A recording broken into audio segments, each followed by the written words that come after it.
जय श्री कृष्ण। मैं संध्या शर्मा। आज मैं बात करना चाहूंगी हेल्पर की, जिसे हम मेड भी कहते हैं, नौकर भी कहते हैं, सुपरवाइजर भी कहते हैं, मजदूर भी कहते हैं, अनेकों उनके नाम होते हैं। हेल्पर एक भी हो सकता है, दो भी हो सकते हैं और अनेक भी हो सकते हैं। सोचिए, यदि ये हेल्पर हमारी जिंदगी में न हो तो हमारी जिंदगी कैसे आगे बढ़ सकती है। आज जो इतने बड़े बड़े बिजनेस चलते हैं, इतने रेस्टोरेंट चलते हैं, इतने साइटों पे वर्क चलते हैं, वो सब, यहाँ तक कि हमारे घर में भी यदि एक दिन हेल्पर ना आए तो हमें नानी और दादी दोनों याद आ जाएंगे। इसलिए हेल्पर खाली एक हेल्पर नहीं है, वो एक जीता जागता वो इंसान है जो हमारे संघर्षों का साथी है, जो हमारी हर हाल में, हर मौसम में बिना किसी शिकायत के हमारा काम करता है, हर बताए हुए काम को बड़े प्रेम से करता है। हालांकि ये उसकी रोजी रोटी है, हम उसको सैलरी दे रहे हैं, लेकिन सैलरी से बढ़कर भी कुछ और होता है। वो क्या होता है? वो थोड़ा सा सम्मान होता है, थोड़ा सा प्यार होता है, थोड़ी सी हमदर्दी होती है, जो हम अपने हेल्पर्स के साथ में कर सकते हैं, दिखा सकते हैं। कभी कभी हम जब सुबह अपनी दौड़ भाग की जिंदगी में पूरे घर को ऐसे ही छोड़कर चले जाते हैं, तो पीछे से ये लोग आते हैं, चुपचाप धैर्य पूर्वक अपना काम करके घर को साफ सुथरा करके चले जाते हैं।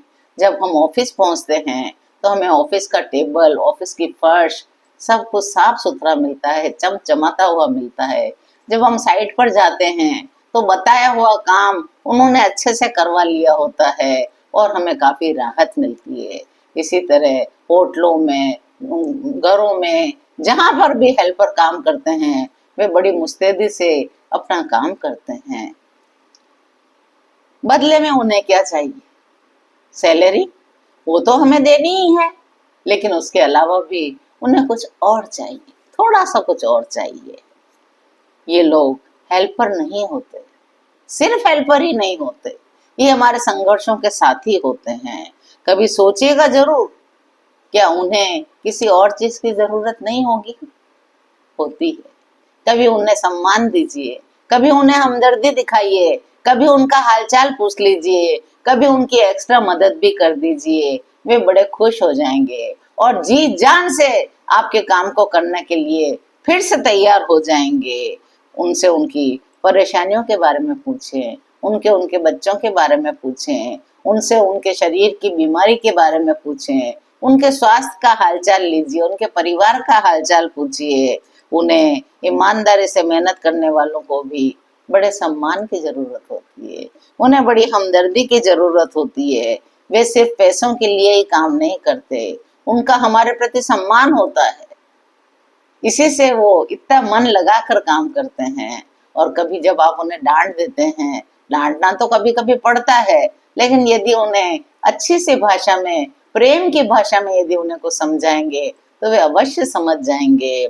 तो जीवन को ये बड़े सरल बना देते हैं। हमारी इस भाग दौड़ की जिंदगी में हेल्पर्स हमारे जिंदगी को बड़ी सरल बना देते हैं। इनके बिना हमारा काम चलता नहीं है, इसलिए इन्हें भी सम्मान की जरूरत है, इन्हें भी हमदर्दी की जरूरत है, इन्हें भी हालचाल की पूछने की जरूरत है। कभी इनके साथ भोजन कर लीजिए, कभी इन्हें एक कप चाय का प्याला पिला दीजिए, कभी इन्हें आराम करने के लिए कहिए। अब के बाद जब भी हमारा हेल्पर हमारे सामने आए तो मुस्कुरा कर उसका स्वागत करिए, उसके हालचाल पूछिए, क्योंकि ये सिर्फ हेल्पर नहीं होते, ये हमारे जीवन का हिस्सा होते हैं, हमारे परिवार का हिस्सा होते हैं। तो आज की बात को मैं यहीं विराम देती हूँ, फिर मिलते हैं एक नए विषय के साथ। तब तक के लिए जय श्री कृष्णा। यदि आपको मेरा चैनल अच्छा लगा हो, मेरी बात अच्छी लगी हो, तो चैनल को लाइक करिए, शेयर करिए, सब्सक्राइब करिए और कमेंट करिए कि आप किस विषय पर अब और बात सुनना चाहते हैं। तब तक के लिए जय श्री कृष्ण।